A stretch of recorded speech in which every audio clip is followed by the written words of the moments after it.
सरकार द्वारा, भारत सरकार द्वारा एक अंडरपास वहां पे पास कराया गया है, लेकिन जो कि गन्ना की फसल होती है और अन्य फसलें भी वहां पे होती हैं, किसानों को खासा दिक्कत आती है उस अंडरपास से जाने की। अंडरपास अभी स्वीकृत किया गया है, उसका निर्माण शुरू नहीं हुआ है। अगर तत्काल ही रेलवे मंत्रालय इसको संज्ञान में लेता है तो वो अंडरपास को परिवर्तित करके हम लोग उसके ऊपर अगर एक ओवरब्रिज बनाएंगे तो मैं समझता हूँ किसानों को ज्यादा सहूलियत होगी। कासगंज जनपद में डॉक्टरों की कमी के कारण मरीजों को काफी कठिनाई का सामना उठाना पड़ रहा है। दोनों ही जिलों में general surgeon, ENT, cardio, MD medicine, गायना, न्यूरो, कैंसर, ऑर्थो कोई भी स्पेशलिस्ट डॉक्टर नहीं है। शिक्षा के द्वारा जो प्राइमरी स्कूल उनको बंद कराने की कोशिश की, आपने शिक्षकों की पेंशन बंद कर दी। ये शिक्षक गरीब भी होते, ये किसान के बच्चे भी होते, ये भाजपा के नहीं होते, ये कांग्रेस के नहीं होते, ये सब समाज को लोगों को पढ़ाते हैं। इनकी नौकरी से खतरा पैदा न किया जाए, ये डबल इंजन की सरकार रोजगार छीनना चाहती है, नौकरी छीनना चाहती है।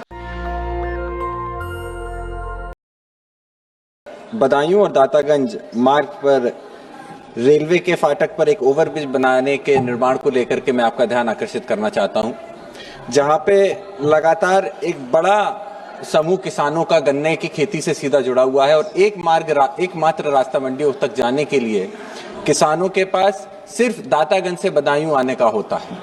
वहीं पे जहां एक फाटक पड़ता है वहां पे इस समय पे सरकार द्वारा, भारत सरकार द्वारा एक अंडरपास वहां पे पास कराया गया है, लेकिन जो कि गन्ना की फसल होती है और अन्य फसलें भी वहां पे होती हैं, तो किसानों को खासा दिक्कत आती है उस अंडरपास से जाने के लिए। मेरा अनुरोध आपके माध्यम से सरकार से सिर्फ इतना होगा कि जो अंडरपास अभी स्वीकृत किया गया है उसका निर्माण शुरू नहीं हुआ है। अगर तत्काल ही रेलवे मंत्रालय इसको संज्ञान में लेता है तो वो अंडरपास को परिवर्तित करके हम लोग उसके ऊपर अगर एक ओवरब्रिज बनाएंगे तो मैं समझता हूं किसानों को ज्यादा सहूलियत होगी। तो आप सभी इन चीजों को देखें और साथ में ये भी देखना होगा, क्योंकि कई जगहों पे जहां अंडरपास बने हैं वहां पे पानी के भरने का, भराव का जो समस्या होती है उससे लोगों को आवाजाही में दिक्कत होती है, किसानों को आने जाने में दिक्कत होती है। इसीलिए एक सोल्यूशन, मात्र सोल्यूशन इसका एक ओवरब्रिज होगा, इसका मैं ध्यान देना चाहता हूँ। बहुत बहुत धन्यवाद। मेरी लोकसभा एटा कासगंज में, कासगंज जनपद में डॉक्टरों की कमी के कारण मरीजों को काफी कठिनाई का सामना उठाना पड़ रहा है। दोनों ही जिलों में general surgeon, ENT, cardio, MD medicine, गायना, न्यूरो, कैंसर, ऑर्थो का कोई भी स्पेशलिस्ट डॉक्टर नहीं है। मैं आपके माध्यम से मंत्री जी से मांग करता हूं कि यहाँ पे डॉक्टरों की कमी की भरपाई करी जाए। इसके साथ साथ जनपद एटा में एक ट्रामा सेंटर के लिए और बनवाने की मांग इस आशय के साथ करता हूं कि हाथरस, फर्रुखाबाद, मैनपुरी और कासगंज में दुर्घटनाओं के कारण तमाम मरीज जहां दिल्ली और लखनऊ जाना पड़ता है, उन्हें वहां उचित व्यवस्था नहीं मिल पाती है। तो एक एटा में ट्रामा सेंटर की मांग के साथ साथ वहीं कासगंज जनपद के मेडिकल कॉलेज जो पीपी मोड पर बनाया जाना सुनिश्चित हुआ है, जिसको 8 माह हो गए हैं जमीन अधगड़ करे हुए, जमीन भी दे दी गई है और इसका काम राजश्री मेडिकल कॉलेज बरेली को मिला है, जो अभी तक कार्य शुरू नहीं हो पाया। मेरा माननीय स्वास्थ्य मंत्री जी से विनम्र निवेदन है कि इन तीनों कामों को, स्वास्थ्य सेवाओं को अच्छा बनाने के लिए जल्द से जल्द शिक्षा के द्वारा जो प्राइमरी स्कूल उनको बंद कराने की कोशिश की, आपने शिक्षकों की पेंशन बंद कर दी।